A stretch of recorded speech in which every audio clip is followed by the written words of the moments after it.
Okay, so this podcast is pertaining to SoCal Regionals, which is going to be held January 18th through the 21st, or is it the 20th? Let me double I'll check. trust the people first, too. Let's see, 18th through the 20th, actually, and then, yeah.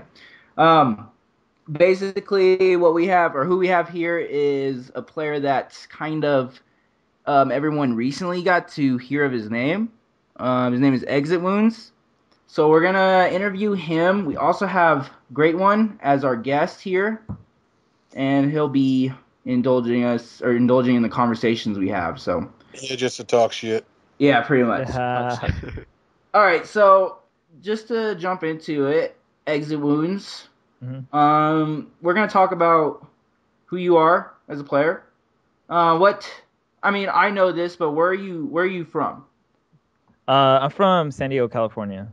So you are a native of SoCal Regionals I sure or am. Yeah. SoCal, and I actually will be seeing you pretty soon. So, You will. and I will be beating all of SoCal. Just let you know.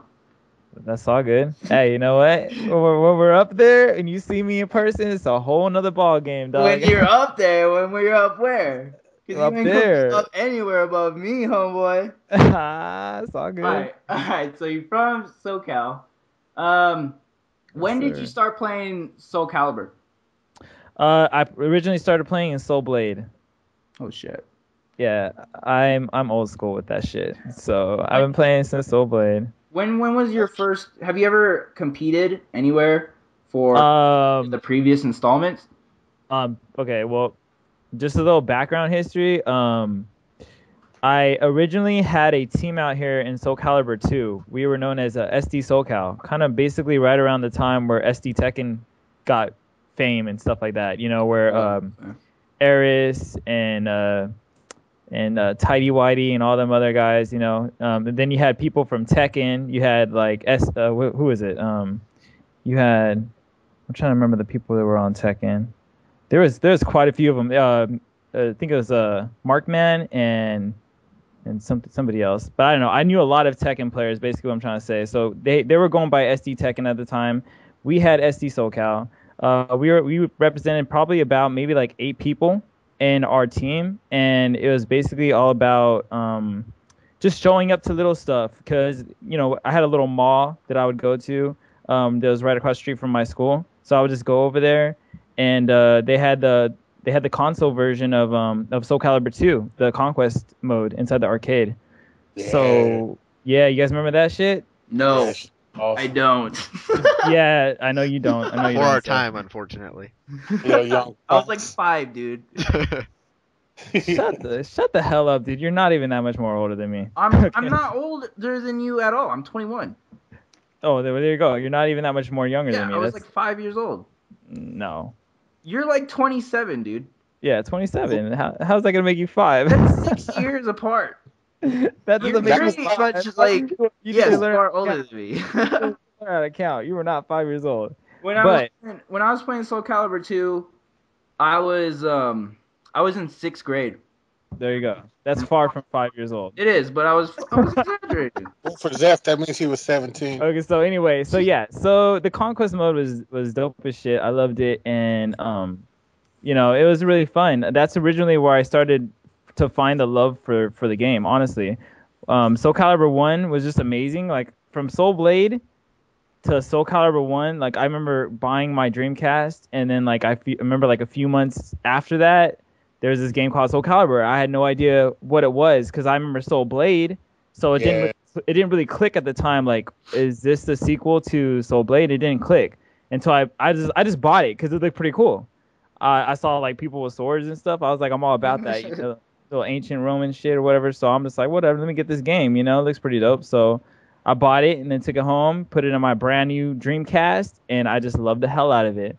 Okay, so I actually had a question about the whole SD team. When you were saying SD SoCal, are you talking about like Soul Calibur shortened, or are you talking about California? No, we were literally called SD SoCal, and we represented Soul Calibur itself, the actual So it game. was SDSOCAL. SOUL.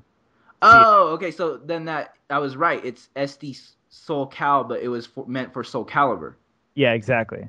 And then It just SD happened to Tekken. be. It just happened to be that we were in SoCal, but we were Okay. Soul Calibur. Yeah, I was just confused because when you say SoCal, I say SoCal, shortened for Soul Calibur sometimes, and it confuses people because there's also SoCal. Yeah, exactly. SoCal. Um, well then you also mentioned SD Tekken. Um, I think everyone knows pretty much what SD Tekken is. How come SD SoCal never took off like SD Tekken? Because we had a lot of problems in our group. Sadly, there's just been a lot of drama over the years because we had people that were like little girls inside the group, and so and then also I mean I Little was girls? What yeah, like actual little girls or like? they acted like Oh, they little were bitch girls. made then. Yeah, Okay. exactly. And so kind of like when we were going through all, like just trying to get better at the game and stuff, people were, some people were talking crap about another player, uh, or somebody was like not supporting the other people that are on the group. And it, just came down to a point where it's just like, we weren't all doing it for each other. We were kind of just like doing it for ourselves. So slowly but surely, people just started leaving the group. So you know what I mean? And we used to host these tournaments actually right there at the Tilt Arcade, right in the Chula Vista Mall, which is right there where I live at. We used to hold tournaments right there every Friday, and we would even recruit players too. But I was still really young. Like I mean, I wasn't Yeah. your status, Sean, but I mean I was really really young at the time. So I just like even though I love the game and I consider myself pretty good with my talkie, I didn't really have all that experience to just know exactly what to do in those kind of situations, like how to recruit people the proper way and everything like that. So we just did what we could. We just kind of just like, said, hey, you know what? We're hosting tournaments from now on, from every Friday at this place at so and so time, because we happen to know the person who worked at Tilt anyway, like some of the managers and stuff. So they were cool with it. We're supporting the game and we're also trying to build up the community in San Diego and try to get people interested in the game. But it just kind of fell apart over the while. So That kind of sucks. yeah, it did suck, and especially because Soul Calibur, in my opinion, Soul Calibur 2 was absolutely the best one by far. So do you still see some of these players from way back in the day? Are any of them active? I sure do still see him. So, my friend, his name is JJ. He actually was originally like the team captain of SD SoCal, back then. He has definitely been my friend for I want to say maybe 10 plus years now. He played Soul Calibur all the way up until kind of like me. He played from Soul Calibur 2 in the Conquest mode all the way up until Soul Calibur 5, and he recently stopped playing Soul Calibur 5 when Tekken Tag Tournament 2 came out. And now, What was his handle? well, he was always at his friend's house playing on his friend's PS. Oh, okay. But the guy went by Biggie, the one and only. Are you serious? Yeah, I had a feeling you're probably gonna know who that is. I know who that is. I used to think his name was Biggie Dane only. No, Biggie Oh the snap! I know who that is. That guy was actually pretty good. Yeah, so that's my homie JJ. We've been friends for 10 plus years. So yeah, we go way back, dude. Oh, And okay. he was originally the team captain from SD SoCal. That's what's up, dude. What the fuck? And actually, like some of the people that were on my SD SoCal team, not me because I was too young at the time. We actually went to Evo and we did good too. We played against Eris and stuff like that. So I do know about all those old school good ass players. If you want to look at it in that sense, I'm old school myself because I do know about them. I was just young at the time, so I didn't participate in going to Evo at the time.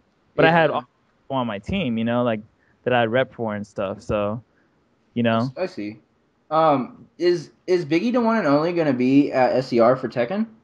I just talked to him because I was just at his house the other day, and he said that he doesn't think he's gonna be able to make it to SCR, but he's definitely planning on going to FR. Troy, did you hear that? Was his mic breaking up, or was that just me? I did catch that. Yeah. Okay, I'm sorry. Could you repeat what you last said?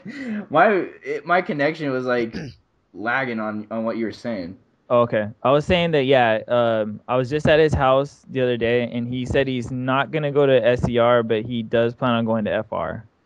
Oh, okay. But he's gonna compete for Tekken. Yeah, he'll be competing for Tekken. I mean, unless you can maybe persuade him to play Soul Calibur, which I've been kind of trying to do for I would say the last like 3 months or whatever. He's just been like glued to Tekken, you know. Yeah, it happens. You know. That's what's up, though. Damn, I didn't even know you guys are boys. But I'll message him. I was playing him like at the beginning of Soul Calibur 5. He had a 5 bar, so I was adding every single good connection I could find. Yeah. And I remember him. He would message me after tournaments I go to and tell me like, "Good job, man. You're pretty fucking good." So I didn't know he was actually a competitor, but that's pretty cool. Yeah. Well, shout outs to Biggie, the one and only. All right, so let's move on. What would your so I guess we kind of talked about your credentials already, with SD SoCal Yeah. and your the local tournaments you did and how your team went to Evo. Judging the community now, I don't know if you know a lot of the 8-way run people. What would your opinion be on how the community has grown, I guess, or how we are now? Well, okay, this is gonna be pretty in-depth topic right here, Yeah, but go ahead. so basically it started off kind of like obviously, as you know, Zeph, I started playing Soul Calibur 4 online a while back, and kind of like everybody else who's picked up that game and first played it, their very first time they played that game online, they did a whole bunch of moves, and they weren't aware what moves were considered, quote quote lag tactics, and which ones weren't. Like it wasn't until a while until people actually realized, oh, this is what you call a lag tactic. This is what it is. You can't see it. Blah blah blah blah blah. And I would say for a good maybe year to 2 years into the game, my play style with my character, I guess you could call it a lag abusive. I didn't realize that. When you do talkie bombs in Soul Calibur 4, that it was considered a lag tactic until that shit's cheap. Yeah, I would say until maybe like 2 years into the game, and then I got to know this guy named Mo Tempest, and he's actually a friend of that guy JJ, and he's also a friend of my friend Odin, which you've played him before. He's the Astaroth player. Zeph. Yeah. Okay. At NCR last year. Mo Tempest was at NCR. Yeah. Yeah. That's my homie right there. Mo Tempest. Alex J took him out actually. I remember that. Yeah. Yeah, he's my boy right there. We go back. So That's his boy too. Oh That's yeah. whose boy? Mitt. Oh, is he? Yeah. I know. I've heard Mo Tempest was like a OG player back in the day, but I started in 4, so I didn't really get to meet him. Mo Tempest is originally known for Soul Calibur 2. He had a just absolute crazy IV and a crazy talkie. That's originally what he was known for. Okay. So he just happened to pick up Soul Calibur 4 and go to a few tournaments, and his opinion about it was kind of like mine. But this is also when I learned that bombs were a lag tactic, and from that point on, I didn't do them anymore. But his opinion was just like mine about Taki offline. Is that she's a very fun character in Soul Calibur 4, but she's just not tournament worthy. Like you can do good with her. Don't get me wrong, an offline tournament, but as far as like winning first place or second place or something like that, especially at some kind of major, his opinion was, it's just most likely not going to happen. I knew a few other Taki players too. I wouldn't quite give them the same credit that I gave Mo Tempest, so I don't even really want to mention them. But kind of like that was our opinion on that situation. So that being said, I didn't ever feel confident enough bringing my Taki to an offline tournament, which is the reason why I decided to stay, behind, my PlayStation and just play online.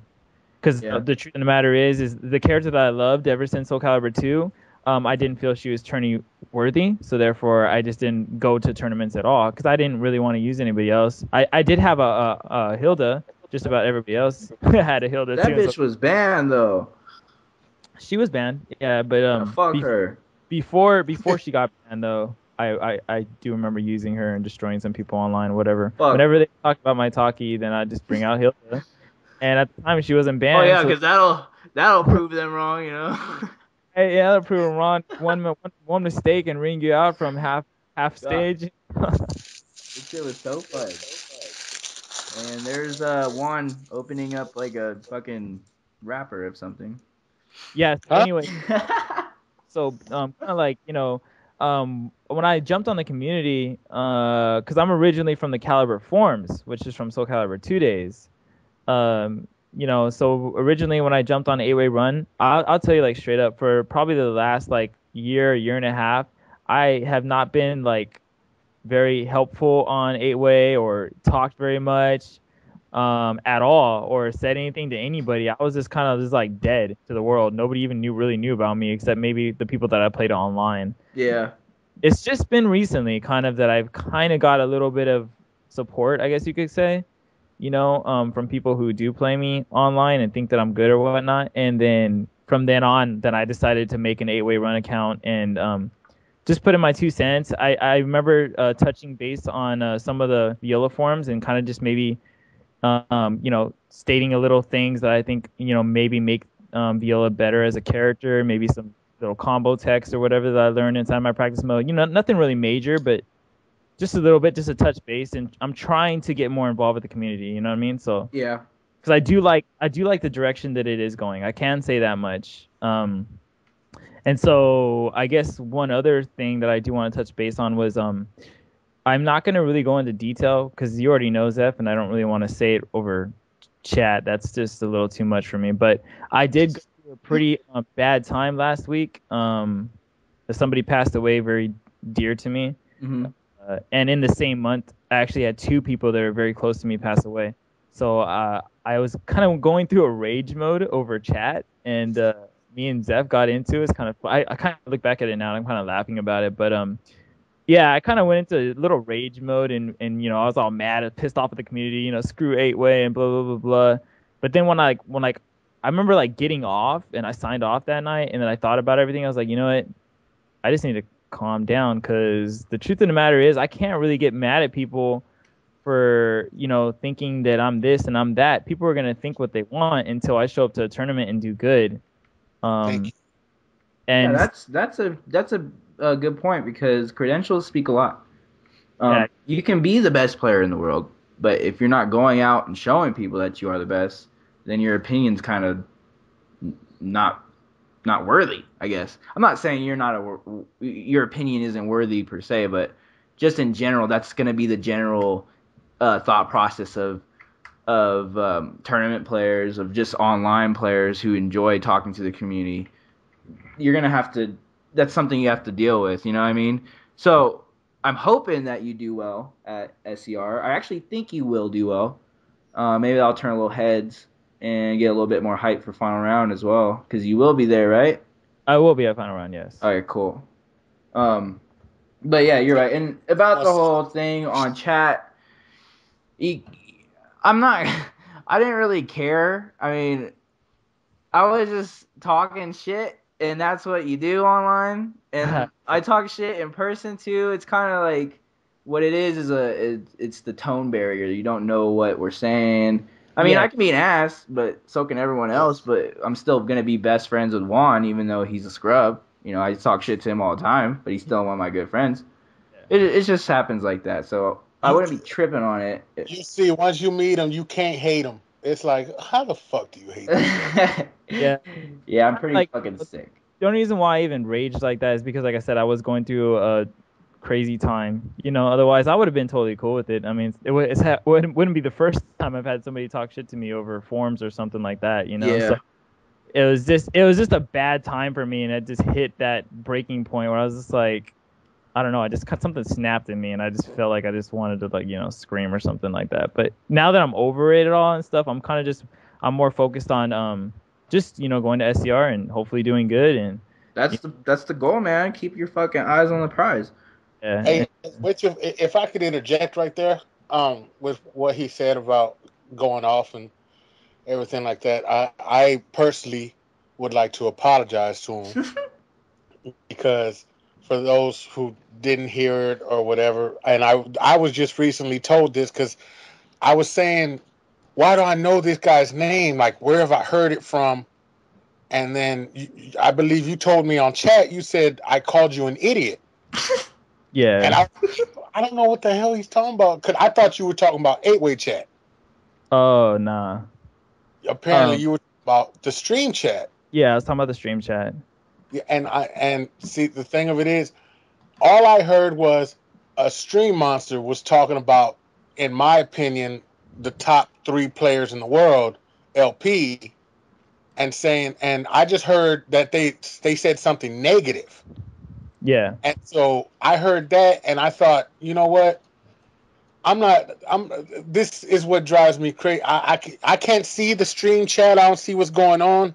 Yeah. But that's the kind of shit that drives me bonkers. Some dude I ain't never heard of is everybody knows how stream monsters are, and Yeah, exactly. go and read YouTube comments, which I don't know why I do that. It just pisses me off, but I do it. So all that came into play, and I went on a little rant there, and I do apologize because I didn't know you as a person, and I do appreciate that you're involving yourself more, and you're showing that you're not just some online scrub who likes to run their mouth and Oh, talk definitely, about man. being a berserker and Nah, All right, nah, how dude. Yeah, but like, that yeah, I appreciate it, dude. I definitely appreciate the apology. But at the same time, I was kind of in the wrong too, and I'll kind of touch base on that a bit. You know, since then, since that whole little stream thing, me and LP actually are cool now. I'm actually cool with him and Hawkeye now. Because I mean, first of all, I'm not the kind of person to want to talk crap behind somebody's back. I'll literally say it to their face, and most likely it'll end on a good note anyway. Because I mean, for the most part, I'm a humble person and I'm like a nice guy. I'm not some mean guy. Maybe what people think I was over chat or something. That's not me. So kind of like I even hit him up on PSN, because we had been playing kind of after the whole NEC thing. I started to play LP and Hawkeye. They both wanted. Well, I don't want to say that. Hawkeye LP added me on Hawkeye's profile, and then I ended up starting to play them online. And we kind of exchanged some messages or whatnot. And I literally told LP straight up, word for word, everything that I had wrote into Zeph about his viola, and pretty much everything that I said on that stream chat, and just let him know, like, your play style, I think, is played out, and what I think some things you need to do, maybe some fundamentals to improve your gameplay and whatnot. I told him straight up, and he was really humble about it, and I totally appreciated it. And to be honest, like, after I sent that message, I kind of felt like an asshole. I kind of felt like an idiot, because here I am, I haven't even joined a major yet in SoCal 5, and I'm sitting there trying to talk down. Not necessarily down, because I totally had respect for LP as a viola player. There's not very many of them, in my opinion. Like, you go to like a lot of these tournaments and you don't see very, very many violas participate. So yeah, it's not be any good anyway. yeah, but so like I didn't necessarily was like talking down on him, but I kind of just like felt stupid for saying something to a player who's already known to be a very good viola player out there in the world when I haven't even showed up to a major myself. It just makes sense to me. So I mean, he probably is gonna watch this eventually or whatever. So I would like to straight up apologize over this too. That I am sorry for kind of like coming off that way as maybe like the guy who knows all the answers to viola, because I don't really want to seem that way. And it just happens to be somebody, this guy named Mage, was on chat right now and just messaged earlier something that I never knew with viola himself. So people are finding new stuff about this character like every single day. So it's not like I can have the answers to everything, you know what I mean? And everybody's play style is going to be different in that sense. So all I hope to really accomplish here is just to go to SCR, maybe make a name for myself and live up to the hype that people are talking about me online, because I truly don't like talking about myself online. I do remember when I was younger, I used to talk about myself as like some high and mighty player or whatever, but I'm past all that shit. If people think I'm good, then they think I'm good. If they think I'm garbage, then they think I'm garbage. I just plan on growing from that experience regardless.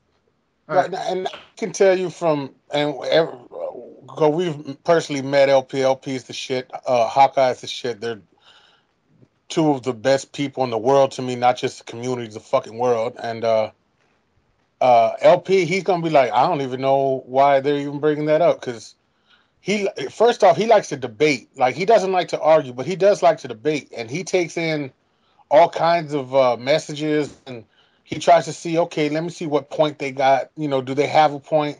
Like, Yeah. he's a real smart guy like that. Yeah, And definitely.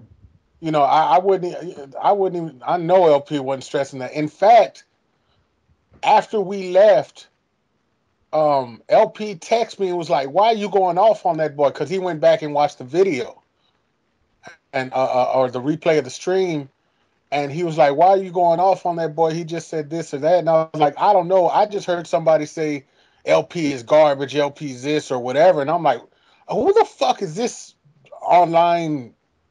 You Yeah. know, that, like I said, I just heard they said, "Oh, some Exitwounds guy said this about LP," and I didn't even hear what it was. It was just like, shut the fuck up, then. Yeah. Yeah. But like I said, it was just a matter of me wanting to, because I get really frustrated with online. I'm an old school guy. I don't do online. I hate computers. I don't see how people can talk a lot of shit. And that's where I was at fault, because I assumed you were one of those guys who was just talking shit behind your keyboard Yeah. Yeah. and Yeah. that kind of shit. So that's where I was in the wrong. I assumed, and like I said, I want to apologize, and I know you ain't got nothing to worry about with LP or Dollar. That's what I call Hawkeye. And you know, I'm just happy that we're getting new faces.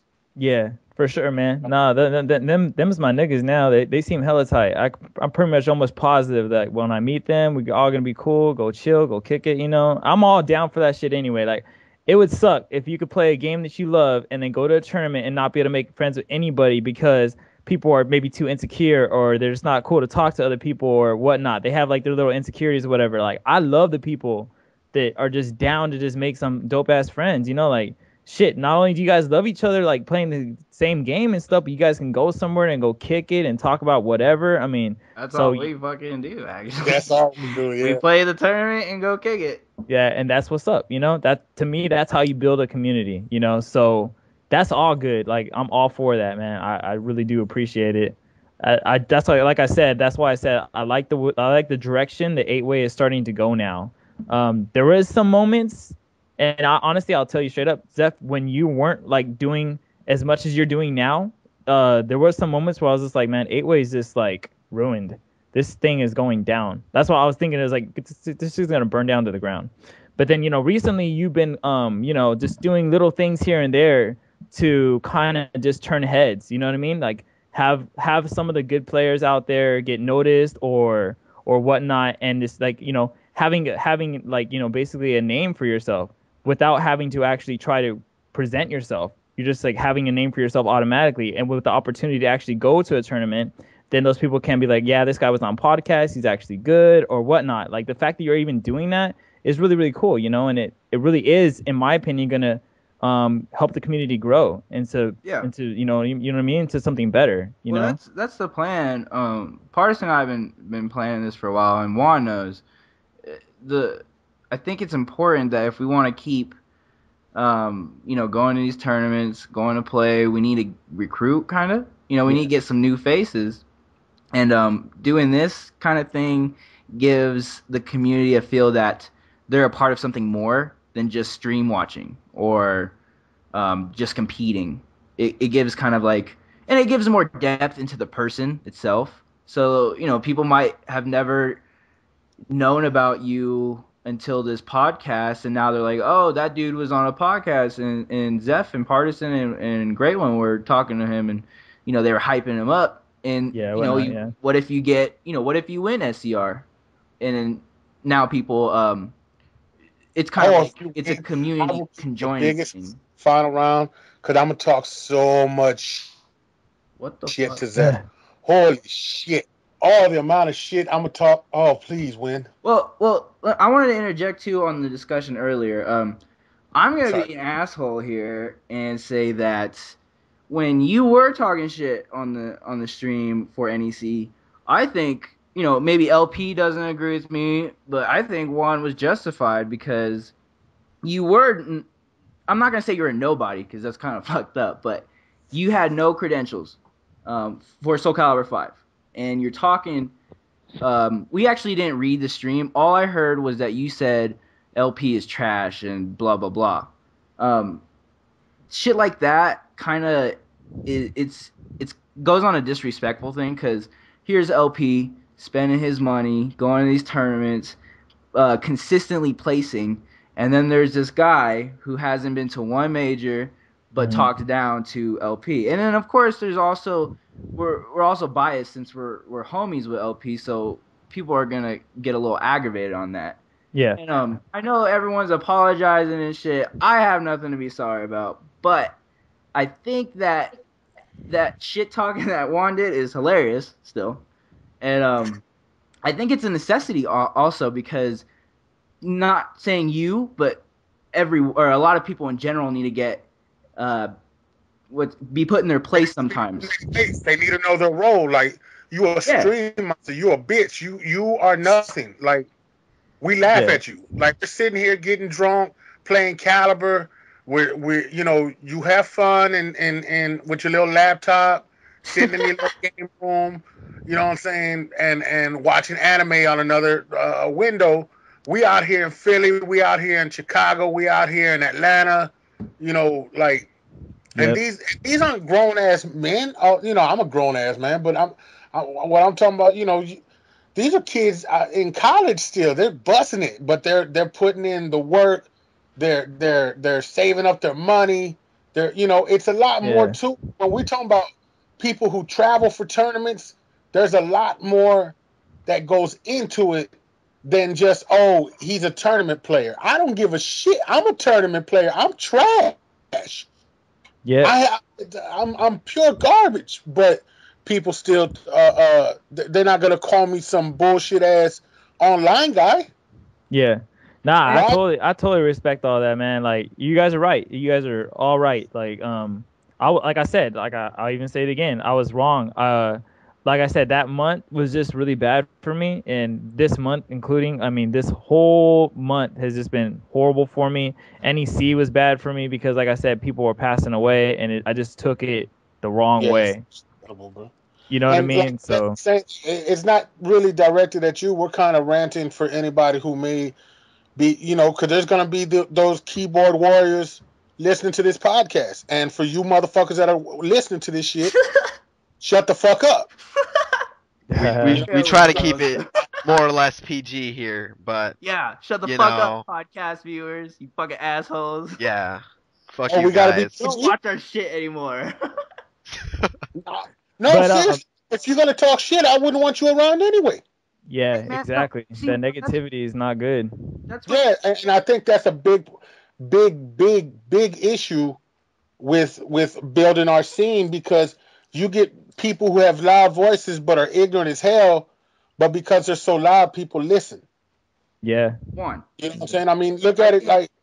I think it's very important, though, that we do have shit talkers in the online community, because how many people have talked shit online, get called out, show up offline, and get fucking busted?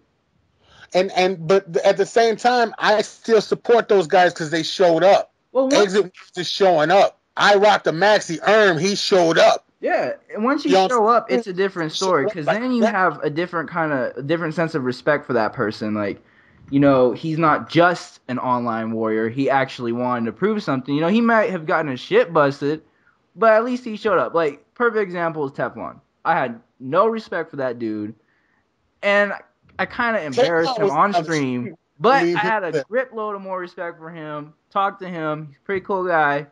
He's a dumbass, I guess, when it came to online shit talking. So. Yeah, nah, I agree with you guys, man. You guys are right. Honestly, I'm not going to this tourney though. I'm not going to SoCal Regionals to try to prove anything. I'm honestly just doing this for myself because I love this damn game more than Soul Calibur 4 at that, and I'm really just trying to be another good Viola player out there. And just to touch base on the whole stream thing one last time, I didn't call LP garbage at all on the stream. I called his Viola garbage. I mean, it is still bad. Don't get me wrong, it is still bad, and I do agree. But I even said on chat on stream the same day at NEC, I said that I love his pat. So just a little bit His of pat is positivity ass, there. dude. What are I you liked loving it. his I don't pat know. for? I Fuck that personally pat liked up. it. I personally He liked should it. go to When you're APAT anyway. that, You listening to this LP? Go to APAT, like I told you back in No, MLG, no. and leave all that other bullshit alone. Woes is on No, you A gotta. pad. He has That to. fool He be has to play rocking. regular pad. His no is regular pat. We're talking about regular pat unbelievable. here. Yeah, I know. His regular pat it sucks, dude. What are you shouting out his regular pat for? What the fuck? Well, I don't know. I'm pretty sure some other people would agree that he has a good regular pat. I mean, Nope, he's trash. That's the end of it. Yeah. but yeah, dude, like I was saying, man, that guy is hella cool, and just because maybe I was at a bad moment of my life and I just like raged on everybody, doesn't mean that that's the way that I normally am, and if anything, it's the exact opposite. So that's why I'm sitting here, and most of this chat is me apologizing to people that I felt deserve an apology, because I wouldn't even trip on it if it I was were you, like, honestly.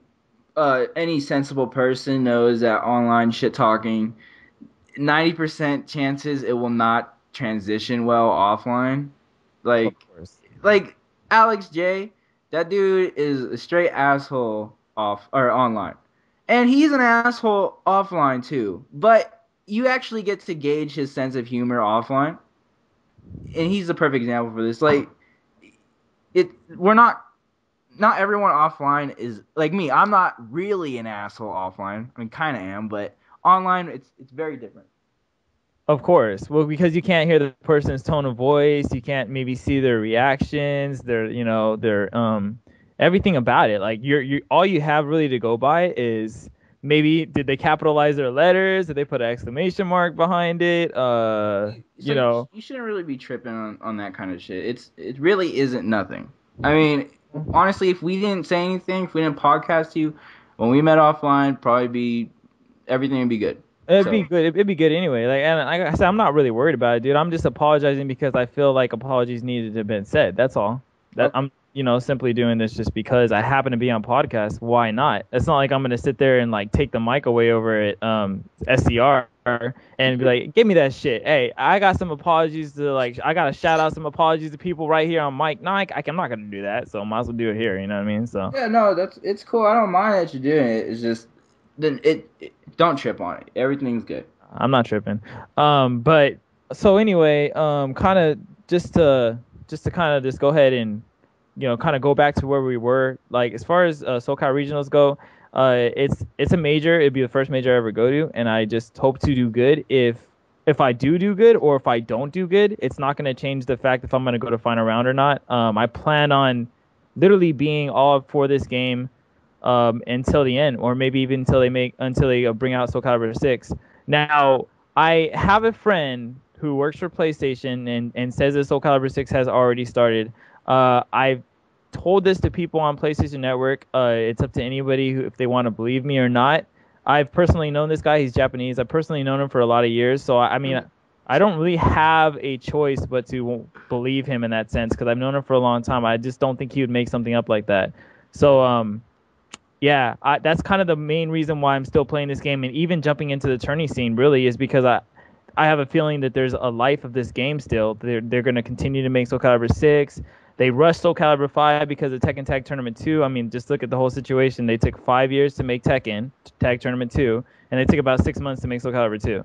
So they rushed the hell out of the game, and I feel as if they're going to put a lot more effort into Soul Calibur 6, and why not still play a game that people, for the most part, still like? There's people talking crap, saying, oh, this character's broken. Viola, for instance, people were talking mad stuff about her, saying she's been broken for blah, blah, blah, blah, blah. And my homegirl, Keane, I actually know her personally. She's a really good friend of mine. Her Viola, she obviously some people might know her Viola got banned over in France. And we had quite a few conversations about how that sucks that they banned that character because the Taiwanese guy who actually made those videos of Viola and posted them up on 8way, he's just a guy who sat there for many, many hours, made recordings of a character with broken combos that are super hard to do, and most likely any good Viola player is not going to be able to land them in tournament play. So for them to go ahead and come to the conclusion that this character needs to be banned just because some combos look absurd, it really pissed both of us off. It made her very, very mad, and now she just does not play the game at all anymore. And it made me mad too. I'm just glad that they didn't ban her in America, which is the reason why I'm still using her. I have to play a technical character. That's why I played Talking in SoCal Calibur 4 and why I play Viola in SoCal Calibur 5. Okay, well, on the subject of Viola being broken or banned, I guess, in France, I wouldn't say it's because of that video, whoever made that. In execution, you mentioned like it's really hard to do. That shouldn't come into play when you're looking at a character and deciding if they're overpowered or not, because like anyone can grind it out and get the right execution. I mean, it's been proven. There's players out there who excel in execution. So when you're talking about a ban, execution or how harder combos are to do shouldn't be something that comes up as a pro for her getting banned. I honestly don't think she's broken. I think she's fucking good. But it's not. I think her combos help. Like the fact that she does a lot of damage in her combos and has RO or ring out potential. I think that's fucking awesome. But then you look at the rest of the top tier cast, and everyone's got some fucking jank ass one hit or 60 damage one hit move. So it's like it's kind of fair when you look at who you're comparing it to. And about France banning Viola, I don't know why, and I don't care really, because America is the place to be. So but yeah, that's what I feel about her. And I think it's ridiculous that anyone okay, what do you think about Viola? Do you think she's a good character, or do you think she's a great character, or do you think she's a mediocre character? What do you think? Viola to me is after the patch now, because we're after the patch. I think before the patch she was garbage. I think that she just sucked. Her damage was very minimal. He could not get that much damage off of a crazy combo. And the fact that like her 4-4A Brave Edge couldn't be completely delayed really upset me as well. So it's like when I first played her, because I mean I did play her pre-patch. I still used her, but I was slowly starting to lean away from her. I was more into Raphael. Raphael is actually my original main in SoCal Calibur 5 when the game first came out. I loved Raphael to death, the way he was, the way you can sit there and just spam his 2-2B and fish for a counter hit and then go into a crazy ass combo. I just love that about him. And ever since they changed him and made Viola better, well then I kind of just weighed the two options. I was like, well, they just nerfed the shit out of the character that I absolutely love in this game. And they made a character who I was not feeling that much really damn good now. And she's combo heavy and she's technical. Might as well go into her. So that's kind of why I lean to Viola. And now I think she is a very good character. But I would have to say, and this is obviously just my opinion, but I would have to say that she does have very hard matchups. And quite a few of them at that, and the matchups that they happen to be people that are characters that people play a lot. So that's kind of the problem that I feel that Viola has. Maybe the only problem that I do feel that she has that maybe is stopping her from literally going all the way to the tip top, like first place or second place at a crazy major, is that like I feel like she has a bad matchup against like Nightmare, and Pat and Natsu and basically characters that can keep her at bay. Characters that constantly are just spacing her out, keeping her out of Viola range. Because when Viola does not have her orb, she's very vulnerable to a lot of ranged attacks. And she only has a very few herself that she can do from those far ranges. And most of them are super slow. You can duck on reaction, or you can just, completely guard impact them or just guard them. I mean, the options are endless, what you can do. And then once somebody learns that when she calls the orb and she does 6B plus K, once somebody learns that all you need to do is truly just stay stepping constantly, she then becomes a very hard character to win with. because once your opponent knows, just how to deal with all her stuff, it's super super hard, man, because you got to sit there and fish for, just whiffs so you can 3B, but 3B is punishable by AA, so you can't sit there and do that all the time. You got to fish for hits like 4B, because it's gonna be a stun into a combo that can do like half life or whatever, but that's a very slow move, so people can just step it on reaction or just guard it on reaction, or just hit you out of it because it's too slow to come out. So these are like the options that I feel, players do with characters like Nightmare and everything like that. They just kind of just get around all those options that she has, that would normally make her a really good character against other characters. Against those characters, they can just outrange her, outspace her. It just becomes very difficult for her to win. Okay. You mentioned that Viola, you feel that the only thing stopping her from being first or second at a major is these other top tier characters that are used commonly. Yeah. But Viola has won a major. LP won an MLG Arena. There is a member on 8-Way Run who would go to these tournaments. I guess they were majors. I don't want to take any credit away from him. His name was Slutch or Slooch. He was winning with Viola. There was C Money. He won a tournament at Tekken Arena in Texas, I believe. Yeah, with he won with Viola. Kayane has consistently placed. Both Kayane and LP have consistently placed at MLG, the pro circuits, and I believe Kayane took second at one where Keith took first, and then I don't know how she did in the arenas though.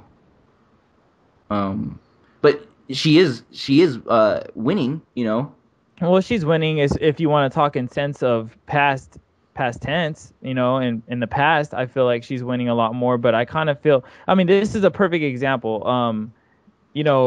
LP did very good over at NEC, and so all credit goes to him for that because he was in a room full of nothing but killers, and that wasn't very long ago and stuff like that. And then you have Evo, where Kayane placed, I forget what she placed. Was it like 5th or something? No, Kayane didn't get top 8 at Evo. Oh, she didn't get top 8 at all. Okay, well there you go. There was no Viola in top 8 at Evo. So then you got that.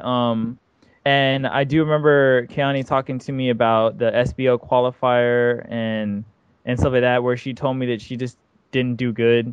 And she won SBO qualifier. Yeah, the qualifier she did, but then she went to the actual SBO or something, and then she didn't do good in that one. Well, you gotta look at the tournament itself too. They were doing 1st to 1s in fucking wheat fields, dude. Yeah, she told me all about it. She told me how she couldn't even use her own stick, and they had her outside. It wasn't even inside tournament, so she was really upset about that. Yeah, but I'd be pretty pissed off too, actually. Yeah. So kind of what I'm saying is that as far as a major goes, like final round, SoCal regionals, I don't even really consider that big. I just hope to do good because there's still going to be really good players there, but I don't really consider it to be that big. Final round, however, that thing is huge. We already know there's already basically planned on. Japanese people are planned on going to it. Koreans are planning on going to it. I heard a little something about Taiwanese people planning on going to it. If that's the case, then there's going to be some crazy people. One of which is actually the person behind those Viola videos, the one that plays who does he play? He plays Yoshimitsu, and he actually did that. He was on the stream, the Twitch stream, the Taiwan versus Korea. Did you guys watch that? First to 10? Yeah, I actually watched a couple matches on there, but I caught afterwards. Yeah, that Taiwanese Yoshimitsu guy. He's actually the person behind those Viola broken combos. Oh, okay, I know who you're talking about. That's the guy Future behind Star it. For reference. Yeah, Okay. Future Star. Yeah, he's a Taiwanese guy. So I heard a little something about Taiwan might go, and he's very good. If you guys did watch that thing, he like raped the first like 3 people or whatever of Korea just by himself alone, or I think it was like 4 people, 3 people. You mean whatever? Wasn't it Singapore? It was Singapore. Yes. Yeah, it was Singapore. Yeah, Singapore. Yeah, there you go.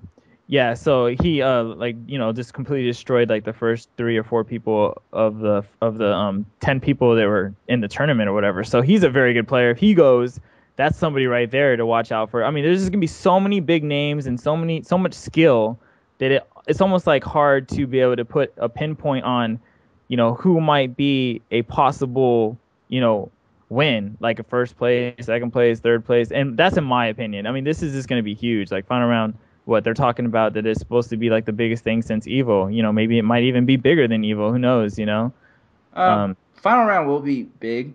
I don't know if we are getting international players anymore because last I heard they wanted to go to Cairns or final round, and then recently I think some already have made plans for Cairns, which is a World Game Cup, whatever. But we are doing a donation thread for foreign players. I think we have $400 potential dollars to donate to anyone across the seas. That's actually been canceled. What? That's actually been canceled. Are you serious? Why? Because as it is right now, none of the international guys have reached out. Oh, And okay. the I put feelers on, they've kind of said they've got work or Yeah. that. And the one guy though is Sung Chul from Korea. Yeah. I know he's still interested, and he said he would get. But this was from a while back. I believe he's going to be in the States around that time anyway. So that's Yeah, why he went. he'll be in the States at the time, actually. Hyanmu, the Mitsurugi from Korea, I talked to him and I mentioned it to the donation thing. He said that Seung Cho, I don't know how to say his name, but he's going to be in the States, actually. Yeah, he's supposed to be visiting Eastham. Oh, really? Yeah, so Okay. so if he needs help or something like that, then yeah, I'm sure we can get something together. But as it is right now, I mean, I don't know, like I don't want to sidetrack your podcast here, but the way it's ever since Markman made that tweet, it's kind of like we're looking at trying to organize, instead of saying, hey, let's donate, and one person donates here, one person donates there, like put kind of a focus on it and put somewhat of an incentive towards it also. So if if that Markman guy is serious about trying to get Caliber into Evil, then let's do let's Petition. condense it. Juan, Let's put a focus on it. You know what I'm saying? As far as the Evo discussion goes, I kind of don't want to indulge in it on here, but Yeah, we are going to have the like I Evo said, I want to discussion. sidetrack it, but Yeah, I understand, but you will be included in our Evo discussion podcast, and that'll probably be done like next week or something. But yeah. But thanks for filling people in on what's going on too.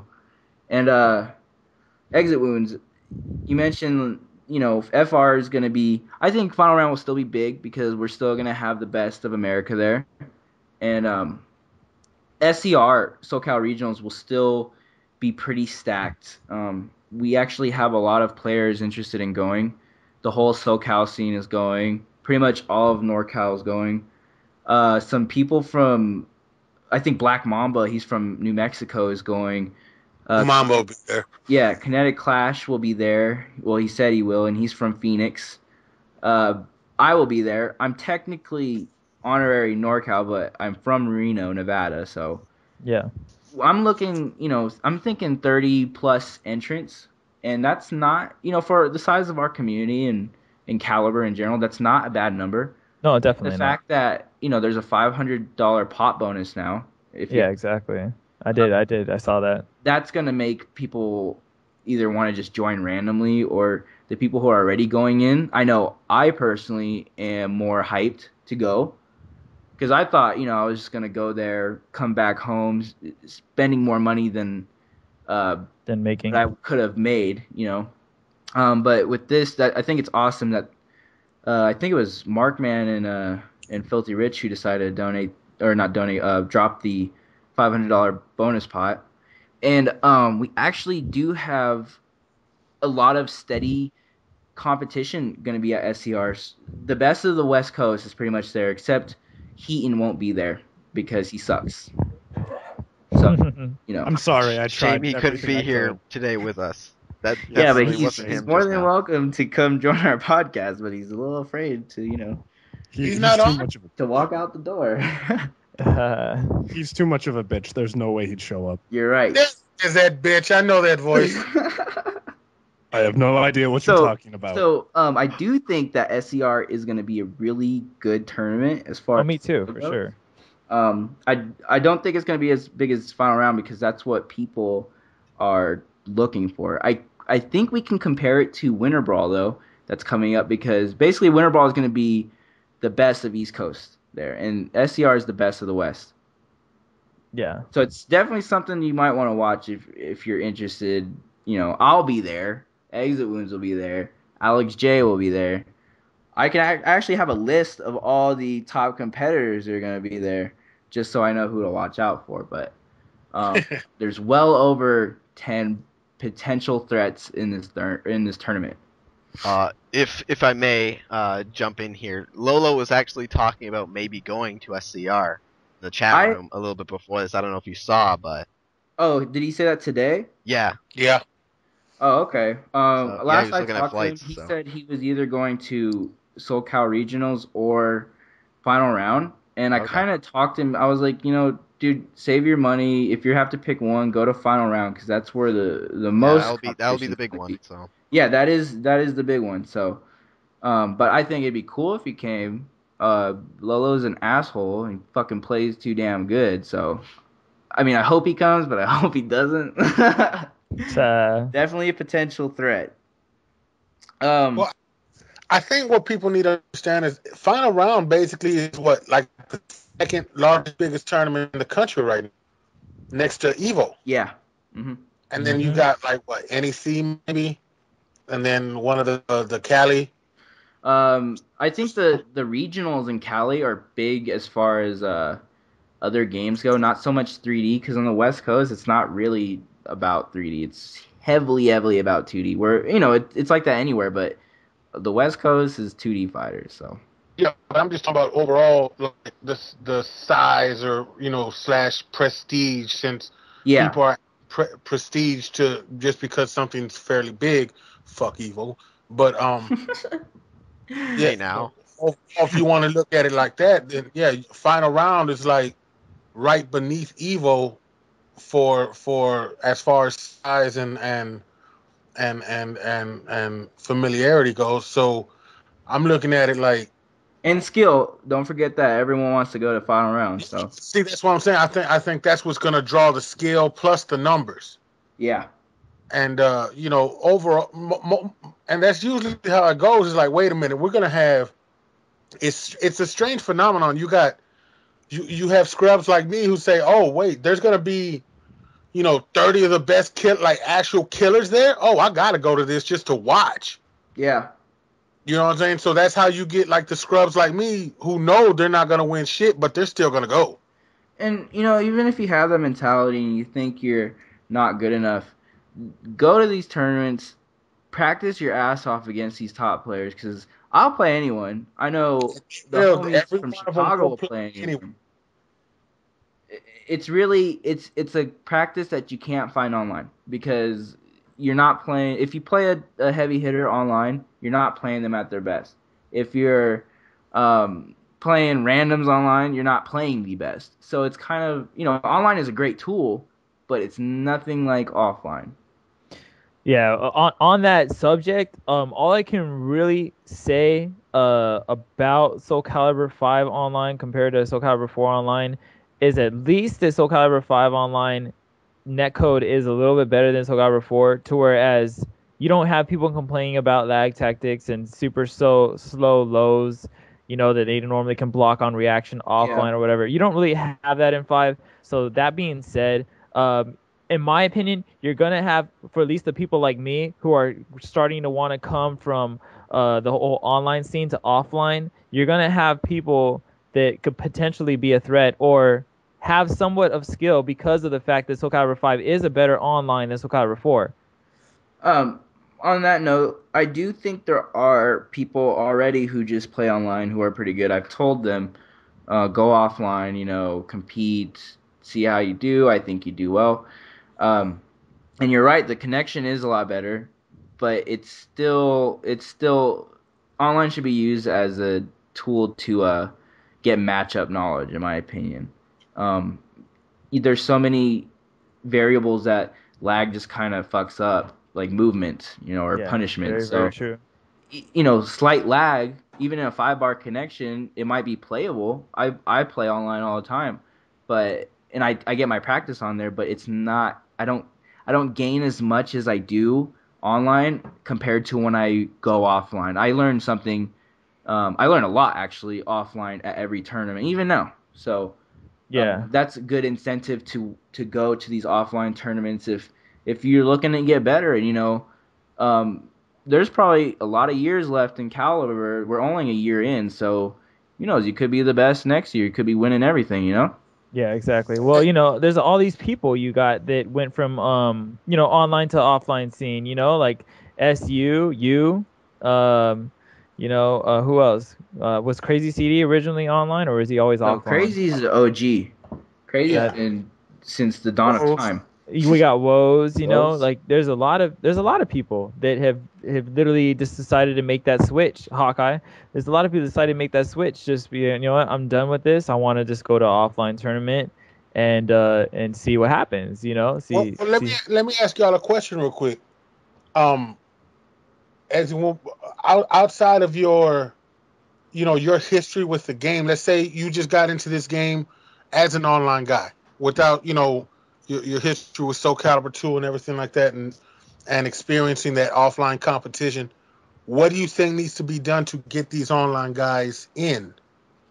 Honestly, in my opinion, it's just a matter of will. You're gonna, in the process of all this, like this whole 8-way run thing, I really appreciate the forums. Even though there's a lot of shit talking within the community, you are gonna have the players who are just gonna be determined to the point where they're just like, what, I'm gonna go out there and do something about it and maybe get the respect that I feel I deserve or whatever with my character.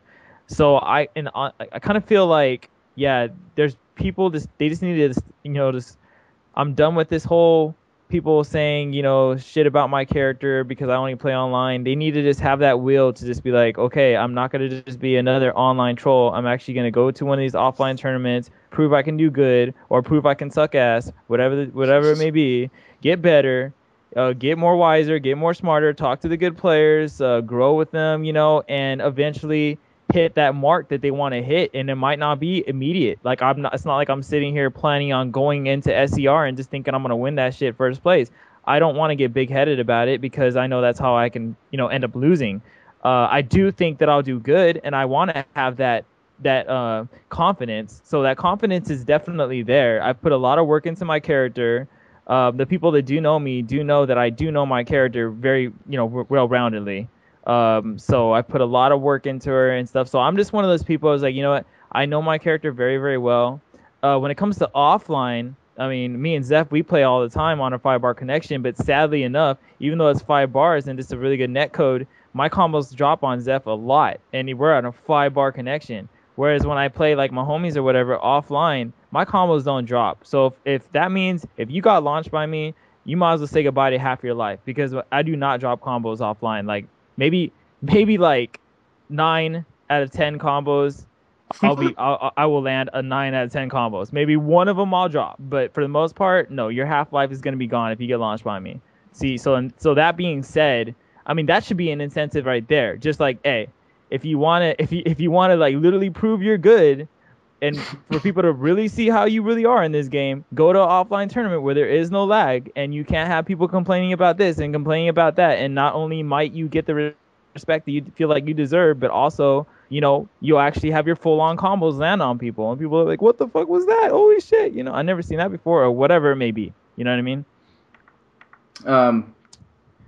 Sorry, John or Juan kind of just died out there. He's been dying out a lot. Yeah. Okay. Okay, Juan. All good. So basically, what you're saying is it's more on the individual than anything the community can do, correct? Oh, for sure. I think you just got to basically just not listen to what is going on in the stream chat, because people are going to say what they want in the stream chat regardless. until you show up to an offline tournament and actually prove you have something to offer. And that don't even have to be your goal. I'm just there to prove something to offer. No, that don't have to be your goal. It could just be, you know what? I just want to go to offline tournament for myself because I love this game and I want to play against other good people in this game offline where, you can play the best of the best and at their best. I think that's really important. And I think that anybody who is a stream monster or whatever that does have love for the game online, because I mean, the fact of the matter is offline definitely gets the scene together, but in my opinion, online is a very big part of building the community too. Because if we had a shitty ass online, you wouldn't see these people go to offline tournaments because you're not going to see them playing all these other people online. Like for instance, I mean, I'm sitting here playing one of the best players in the world, Zeph. I wouldn't be able to play him online if they had a shitty online or if they didn't even have an online at all. It just wouldn't even be possible. And the only way I'd be able to play somebody like that would be to go to a tournament. But the fact that I have played him online and I see how he plays and I see that he's really good and now we're cool and everything like that, it makes me that much more determined to want to go to an offline tournament and actually meet these good people and play them and, possibly, become, real cool with each other and whatnot, Juan, on your question, the first question you mentioned, I kind of agree with Exit. It's really based on the person himself or herself. They have to want to be good, because a lot of these online players, they don't care, and you don't even have to talk to them to know that. They just want to play online casually, and there's nothing wrong with that, When it crosses the line is when they start talking shit, and that's when people have to put them in their place.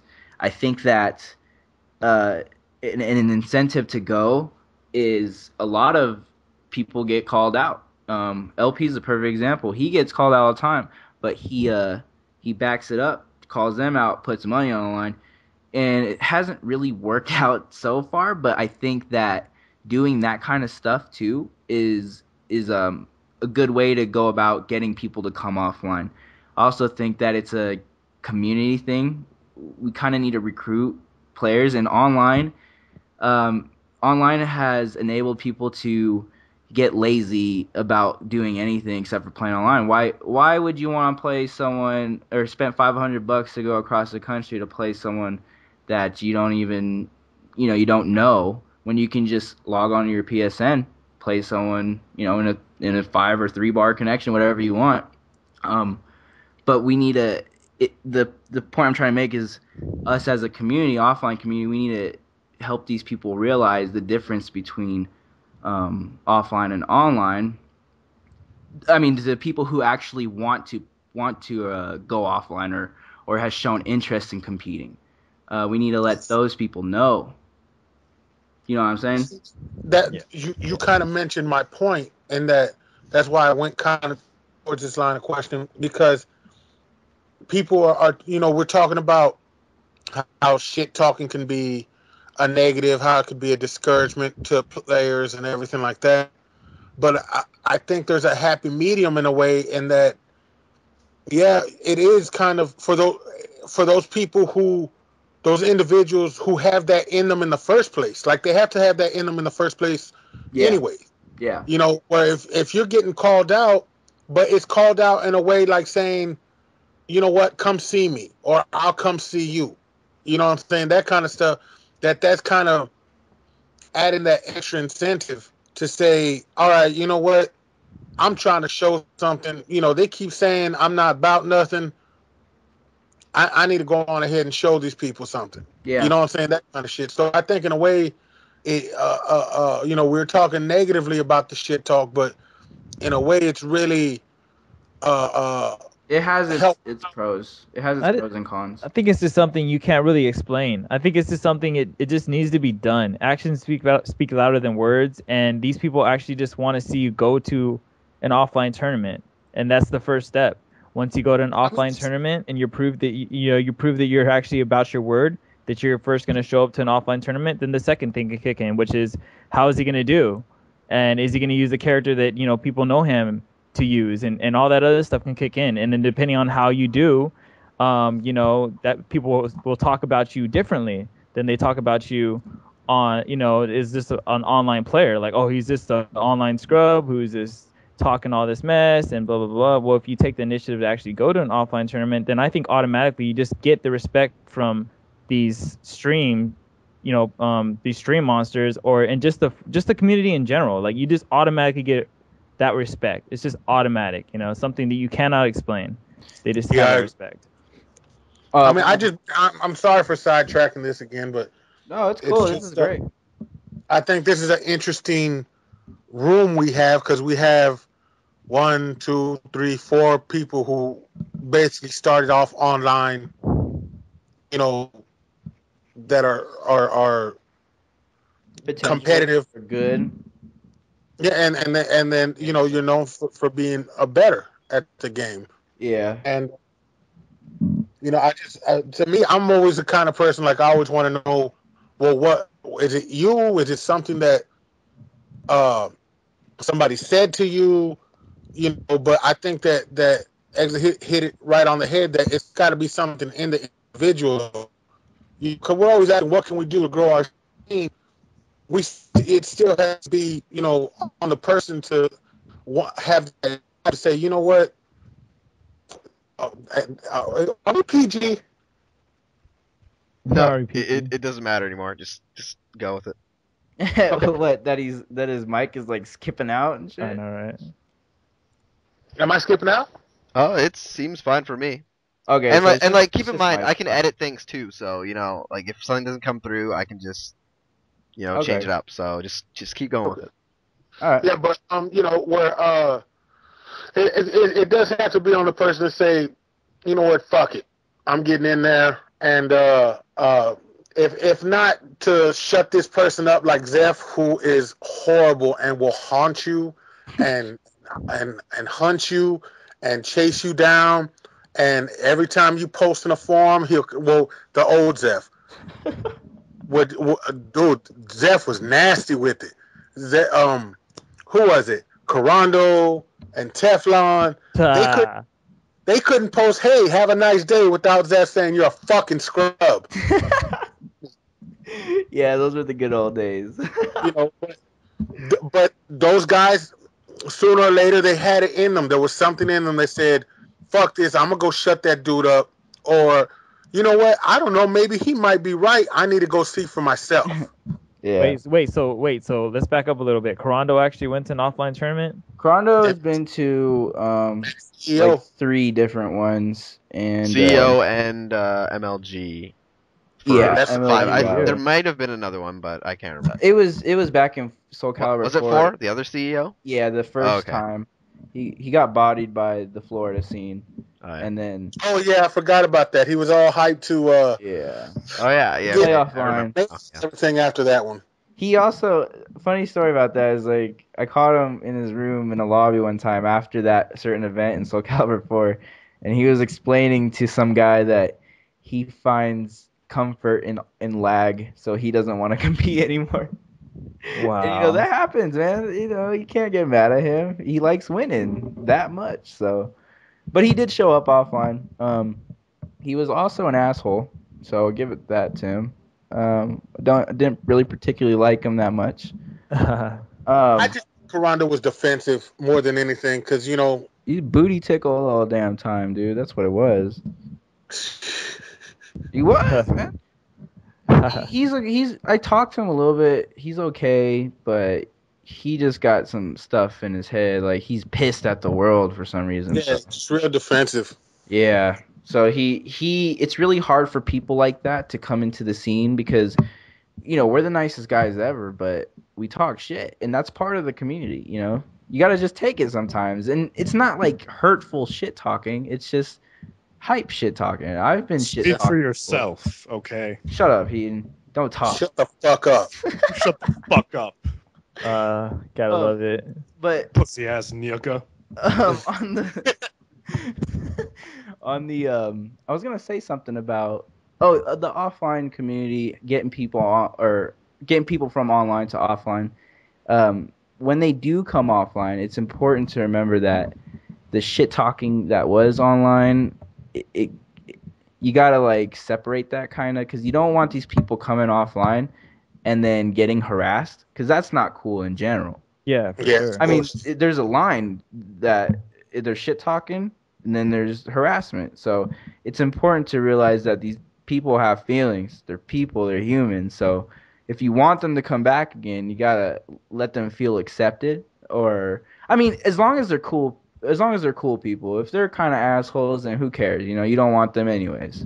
Yeah. So I mean, at the end of the day, we want the community to grow. Like the people like us, like who are sitting here on the podcast, the people like that are on the chat right now that actually go to offline tournaments, or anybody who's willing to start going to offline tournaments, they are wanting the community to grow. So we want the community to grow. So of course we don't want to sit there and piss off people or whatever. yeah, but there's still people. I'm not gonna mention names, but there's people who don't separate that, and it hurts the community actually. So I've seen it firsthand. You know, top players doing that classic. Oh, they're too good for this dude, so they don't talk to him. That kind of shit.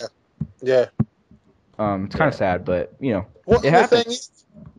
is, you still kind of gotta like. I didn't like the feeling because I kind of know what you're talking about. Some of those top players, Zeph. Yeah. You know, when I got into it, I kind of made myself ingratiate myself to them. You know what I'm saying? So I was just like I was bringing them out. Like, no, nigga, you gonna talk to me. You know, like you're gonna look like either you gonna talk to me or you're gonna look like a total asshole because I'm gonna be the nice guy. Yeah. Well, You know what I'm saying? If you're blowing me off, you're looking like that total elite asshole. You know what I'm saying?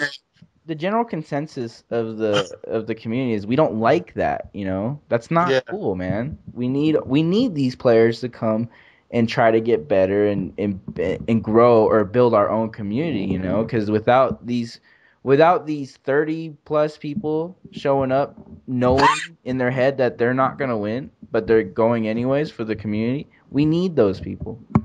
That's what makes this game. That's what makes it special, though. Because look at our top players now. There's you, there's Ramon, LP, Hawkeye, the Canadian,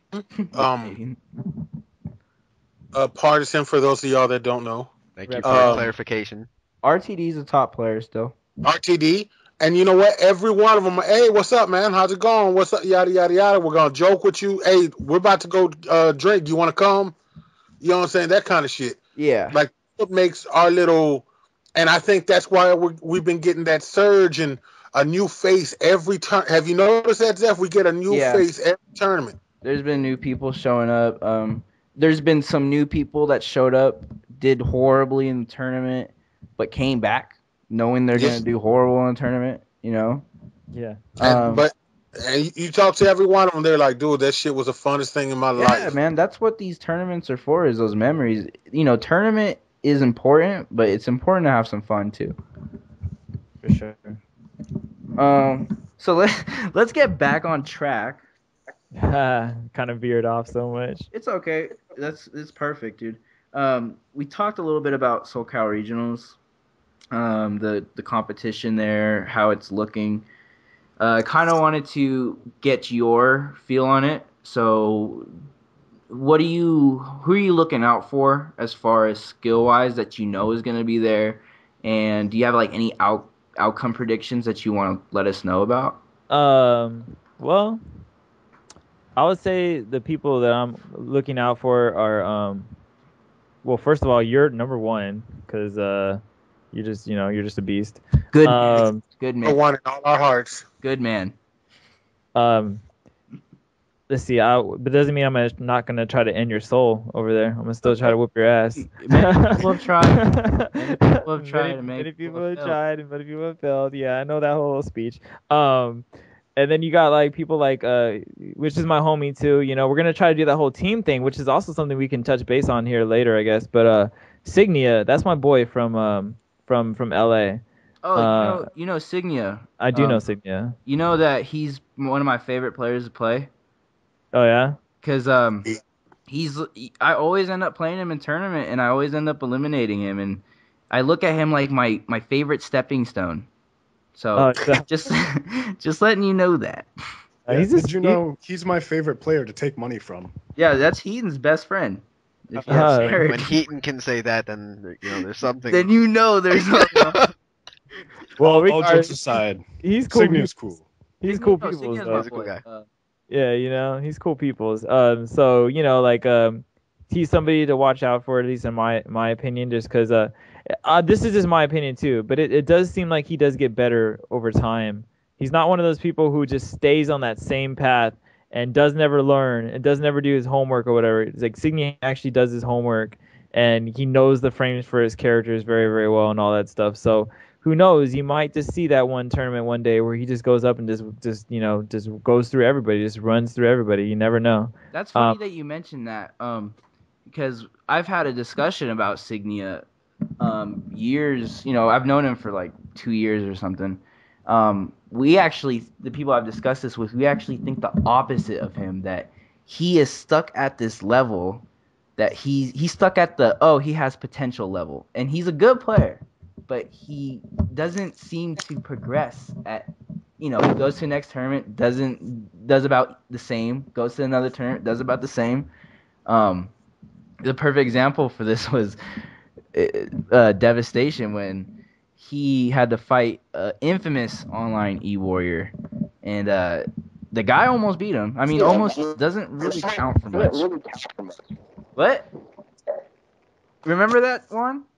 Zombie headshots. Zombie headshot. That dude almost took him out with lag tactics. And the dude didn't give a fuck. He was doing whip 1v with Ivy, 2-2K. The dude was all over the place, but he almost beat him. And then Signia ended up not getting very far anyway. So I do think he's a good player, but I think he is stuck at this wall that he hasn't been able to get over yet. But, you're right.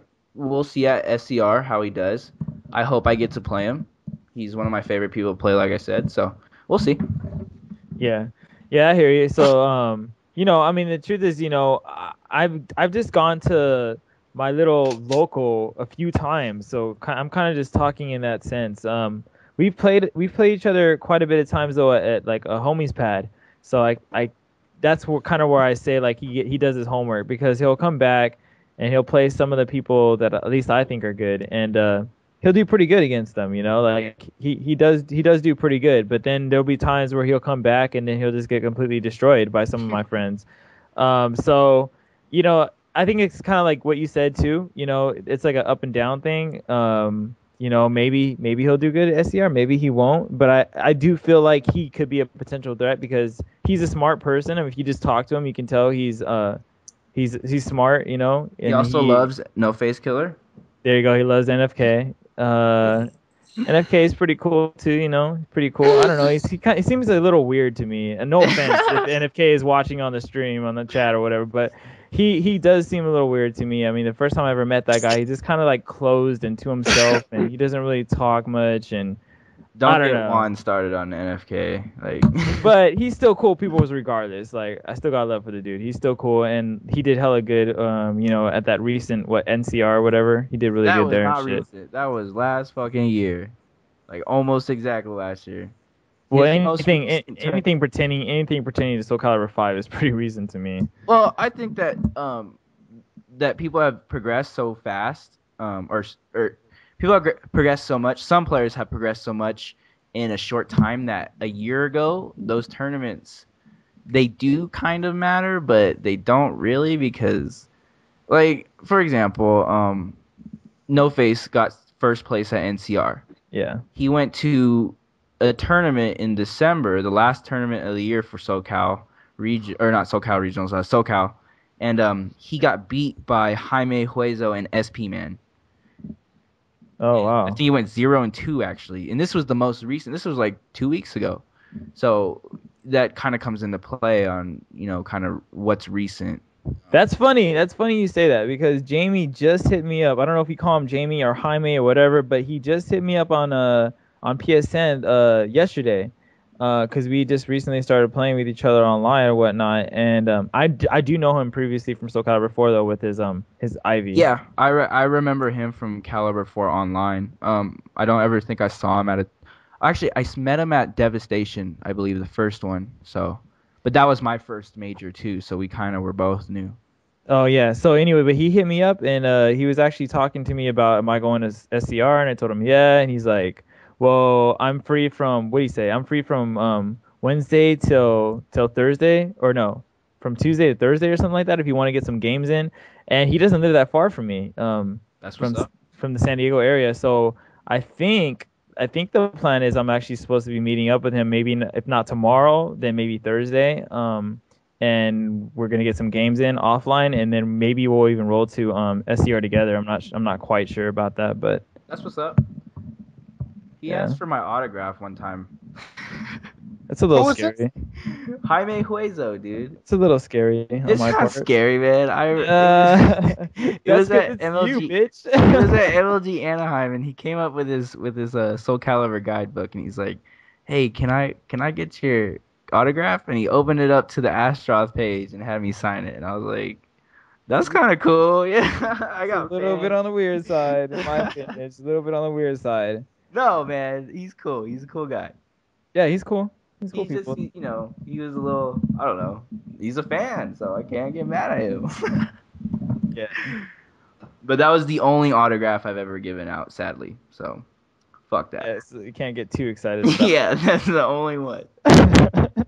I asked you for an autograph. You said, "Man, fuck you." Yeah, well, fuck you. I ain't giving you no damn autograph. You probably lose that shit anyways.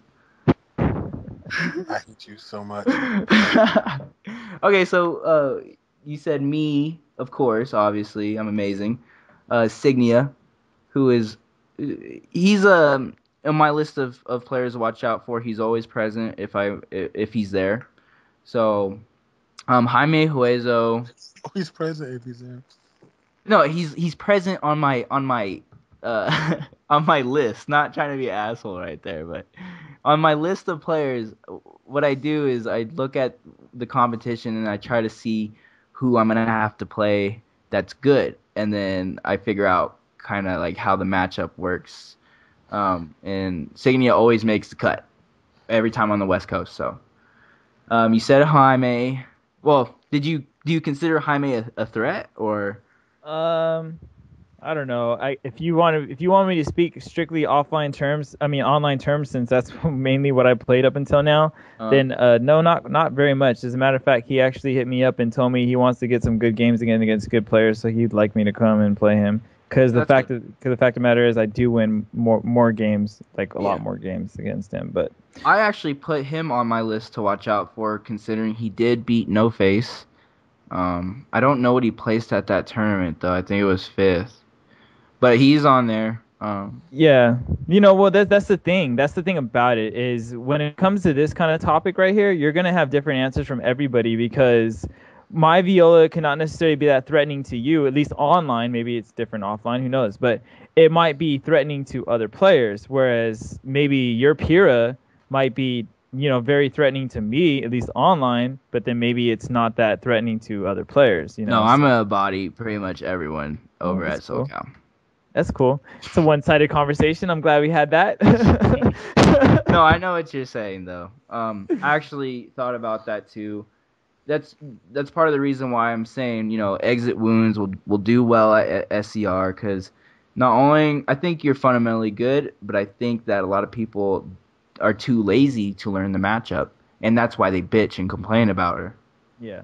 So I think that you'll be running both off fundamentals and lack of experience versus Viola.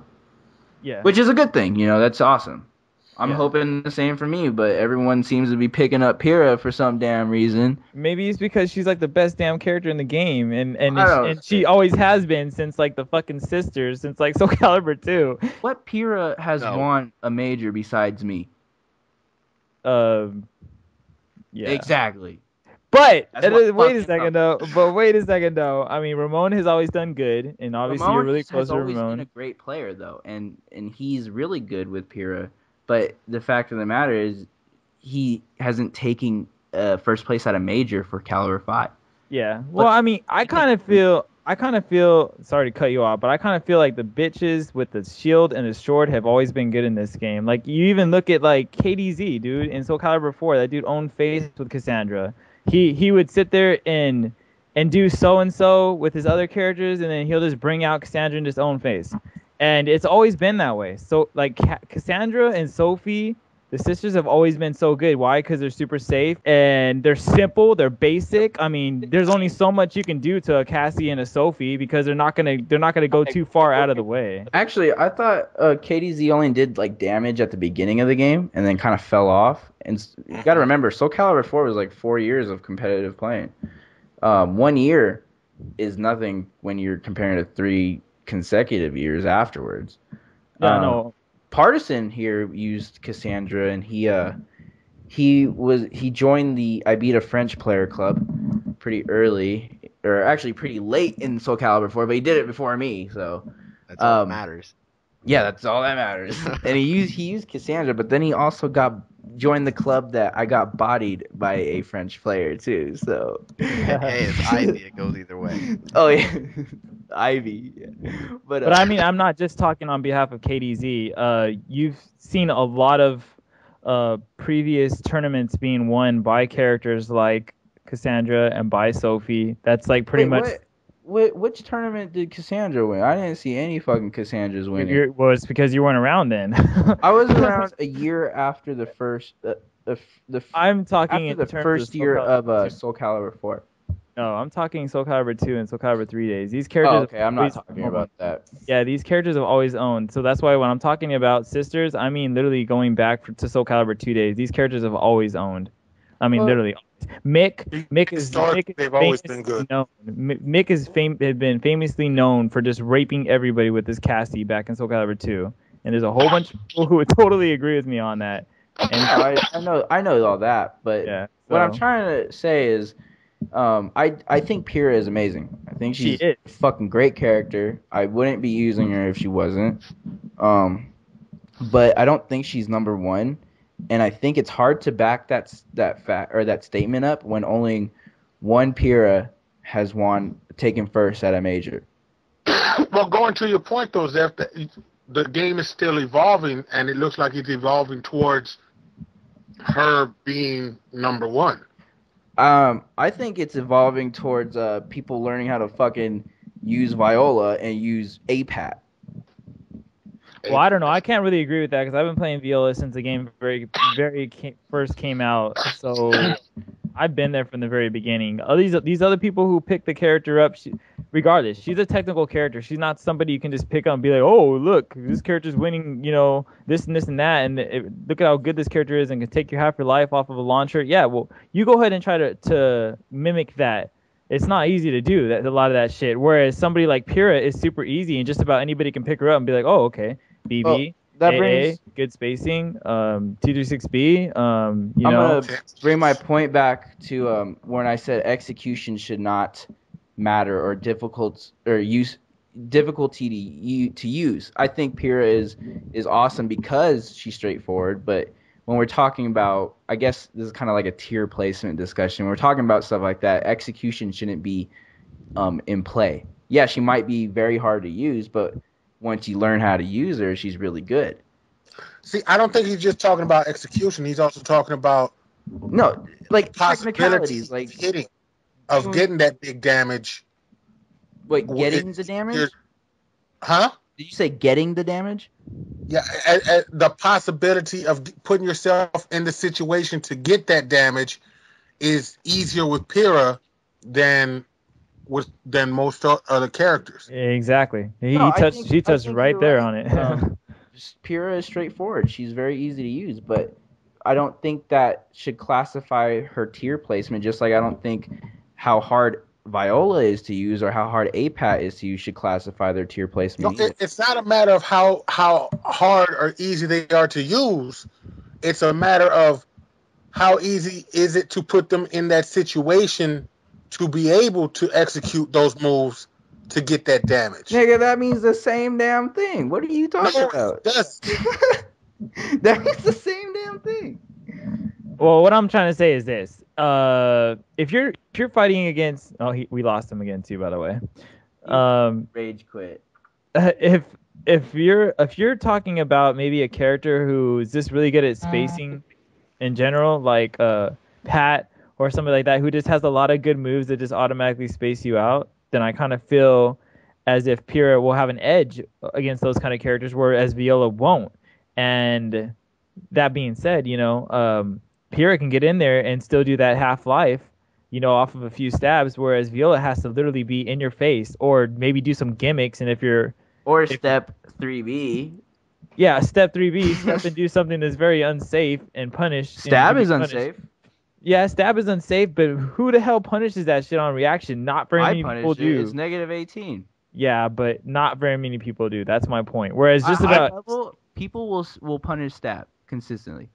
That's why you don't throw it out like that.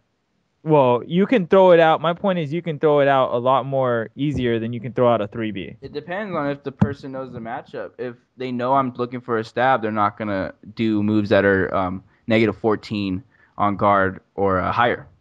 Yeah. So stab can basically be pinned down to just whiff punishment or of course, but just guarding. But at the same time, though, this is completely not even on the same level because, Pyrrha's just frame stab is 14 frames, whereas Viola's 3B is a lot slower. So, that's what I'm trying to say is like the two cannot even be matched up. Like if you were to just match Pyrrha versus Viola. I'm not trying to match up the moves per se. I'm trying to match up the opportunities to get damage off.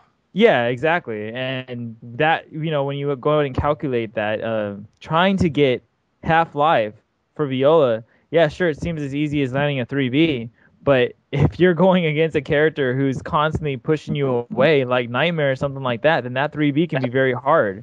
Whereas if you're a Pyrrha and you're going against a Nightmare, well, Pyrrha has 50% tech crouching moves, where she's always tech crouching anyway, and she can get in there and do that Half-Life and go straight under his AGA, and Viola doesn't really have that. Her 3B tech crouch is sure, but it doesn't have the range of a 236B from Pyrrha.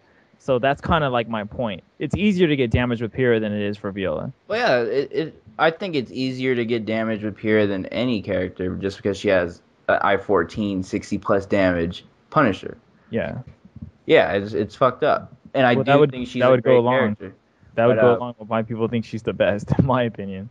Well, that's what I'm saying. It's really hard to call her the best because there's only been one person who's really shown her potential when you have other players who are doing the exact same thing with another character. The game is still evolving, though. It is still evolving, and I think that this bandwagon of Pyrrha's will actually die out soon enough once people realize. Let's come back to this podcast subject Shut up. in 6 months, and then we can see who was right and who was wrong. Yeah, we can call who was wrong dumb. We can call them dumb to their faces. Okay. When it's 200 fucking Pyrrhas at next final round. Yes. Moving onward. We kind of been skipping around in this podcast because the second segment was supposed to talk about the tournament and your outcomes or who you're worried against, and then the third segment was pretty much what we've been doing is Viola's tier placement or overall opinion on other characters and stuff. I have a personal question for you. What do you think about my boy Alex J? Oh no, I think he's a good player, dude. Props out to him. Seriously, I think he's a good player. I just recently watched some older videos, I should say, of his play. One is NEC, but I actually watched his NCR. Sorry, I actually watched his NCR play that day that it was actually being streamed, so I didn't really need to just go over that all the way through and watch his gameplay because I already remember him shit talking NFK and all that other stuff with his Shiba. I totally remember that and making himself look like a fool, which I think is cool because he's a unique person. I don't take anything away from him. I think he's a very unique person, and it's kind of hard to find people like that nowadays. And so it stands out, and it could be a good thing actually when it comes to the community because could be a good thing. Could be a bad thing too. He could be funny. And maybe he could be attracting attention to 8-Way, So I'm not really trying to take anything away from him. And I saw some previous matches with him using Ezreal against, I believe it was Manta, and I actually watched him play against you as well, your Pyrrha, and his. No, I never played Alex J at that tournament. He ran away. He didn't make it far enough to play me at that one, and then I think it was a different one, right? The only time we we played that was recorded was on what's it called? NCR, and then we played at Anaheim, but it wasn't recorded and it wasn't in tournament. So Okay, well, what is that one that? Oh, okay, he was the one he was talking about beating you on the forums about was it NCR. was NCR, yeah. See, but I mean, no offense to Alex at all, because like I said, I'm not trying to take anything away from him. But the fact that you were using Astroth, I mean, this is just my personal opinion too. I never really considered your Astroth a threat online at all. As a matter of fact, I don't really consider any of your other characters a threat online except your Pyrrha. Really, because I remember bodying you a couple times with all my randoms, and then you kind of got mad. What? Which one? Which I character? used Omega. I used Nightmare. I used Oh, Natsu. no. Pyrrha. When I say Pyrrha, I mean Pyrrha Omega too. That stays in there. And your Natsu, well, I just got done realizing how stupid she was the other day Yeah. against Viola. So we don't really need to go there with that. My Natsu is a shit. Ask Juan. Fuck. But what I'm saying is that no, your Pyrrhas are amazing. But like I said, that goes back to that's gonna be a hard matchup for me because you're constantly pushing me out, and Viola needs to be inside. She has to get inside. If she cannot get inside and she can't get that launcher off of you, then that means she can't get the combo, and that means the damage is not going to be done, and that means you're just going to be able to outspace her, outpoke her, and eventually she's going to die. So, yeah, keep thinking that. That's a good way to think about that matchup.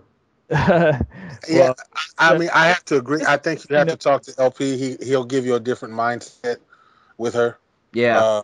Well, that's cool. LP will give a different view on it, but it's kind of like the same opinion about it, that he thinks Pyrrha is better than Viola, or in the matchup per se. I think that she's better. Doesn't mean that I don't think I can win. I think I can win against the matchup. I just feel as if Pyrrha has the edge over Viola. Yeah, and that happens in every fighting game though. So well, I'm not talking about the matchup in particular. I'm talking about just your overall view of Viola.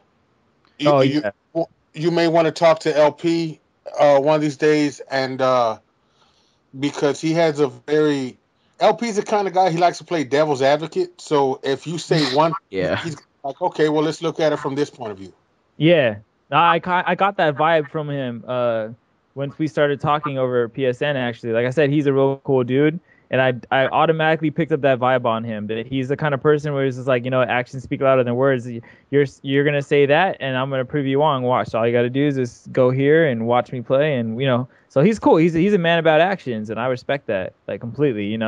So and I'm not really even trying to have a negative opinion about my Viola play because I personally have a lot of confidence in the way I play, especially when we're talking about offline. I might have not gone to tournaments, but I do play my friends, my local friends, and they are good. And like I said, when you take into consideration that my combos are not going to drop because it's not online lag and all that other stuff, then it's going to give me that confidence boost because that combo dropped with Viola can mean the difference between winning the game or losing the game, like very easily. So that's going to be good. At the same time, that my opponent is going to have the same edge that I do. It's not online, so they're not going to be lagging either, and they're not going to be able to drop their execution and whatnot, and their moves and their stepping is going to be on point and everything. So I got to take into consideration all that stuff, Yeah. Well, that's the glory of online or offline. So for sure.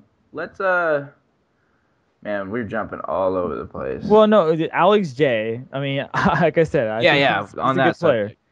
He's a good player. I think he's a good player. By watching his tournament play, I think he definitely has a good player. He definitely has a good play level. He is definitely an interesting, unique guy. But I think when it comes down to his gameplay and his fundamentals, he definitely is on point, and he definitely knows his stuff. I can tell he definitely knows his stuff. So I'm gonna have my work cut out for me. But you think you can beat him? I think I could beat him. Okay. I think Alex J. You guys are gonna have a money match, correct? Yeah, we are. So I'm not sure if it's the $25 or the $50 one. I kind of called him out on the $50 one when I was in my rage mode. Can't go back now, brother. Oh, I'm not gonna go back on it. Are you kidding me? I'm not gonna go to. I think Alex J can win. It's really hard to judge your skill though, because we play online, but online is different, as we've discussed already. So I told your friend that too. It's really hard to judge someone's skill just from purely playing them online.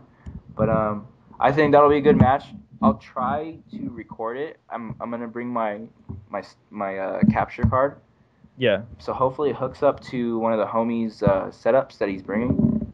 And then, but we might have to play in my room, my hotel room. So that might be a problem if we try to bring hella heads. But I mean, I don't know. We'll figure it out when we all get there. For sure. Let's see, what else can we cover here?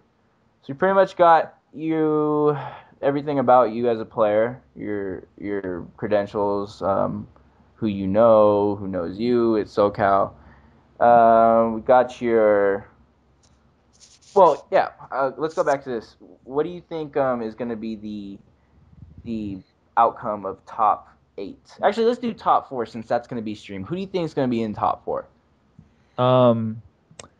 Who do I think is going to be top 4? Okay, well, first of all, can you name those 10 people who are potential threats that you were saying? Yeah.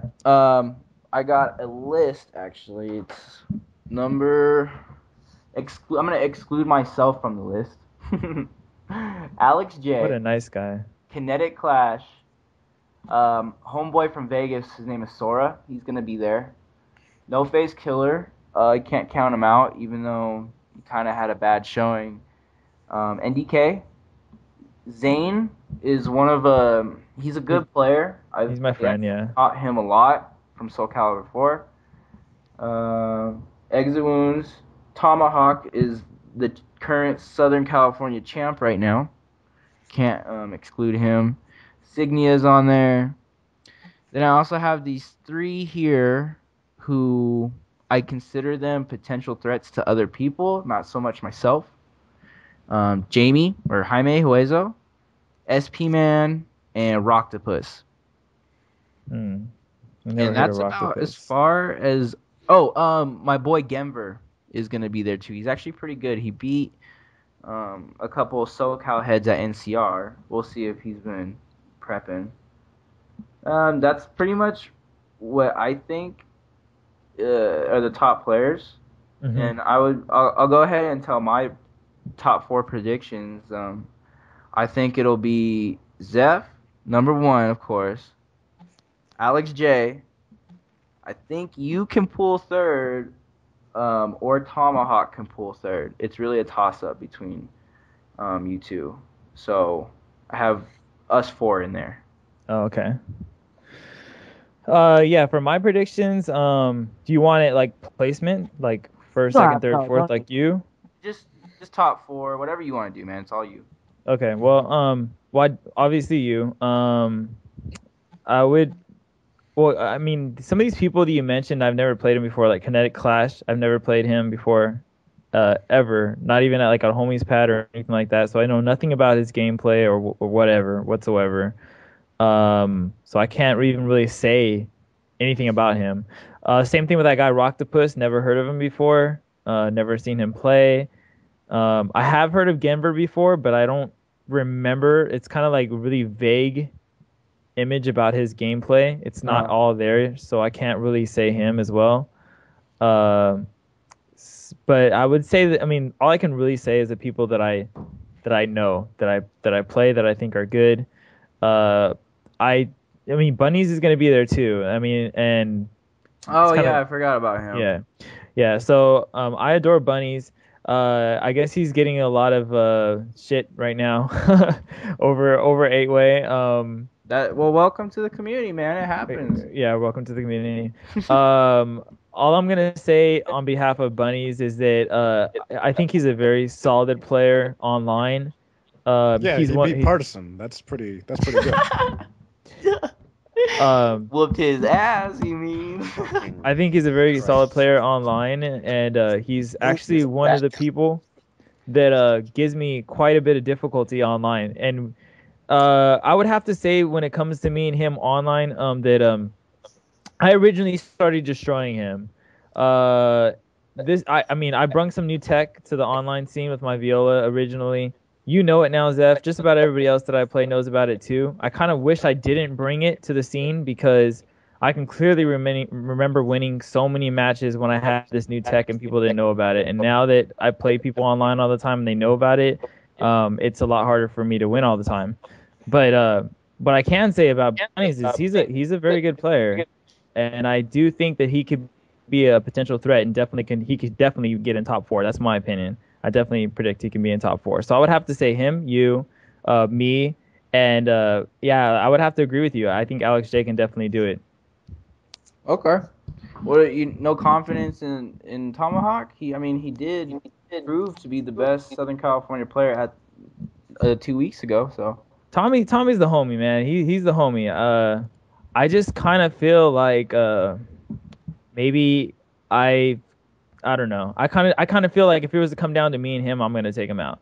I kind of feel if it comes down to you and him, you're gonna take him out. I kind of feel Bunnies, he's gonna take him out, just because I feel Tommy has some loopholes that he hasn't really quite filled as the game has progressed.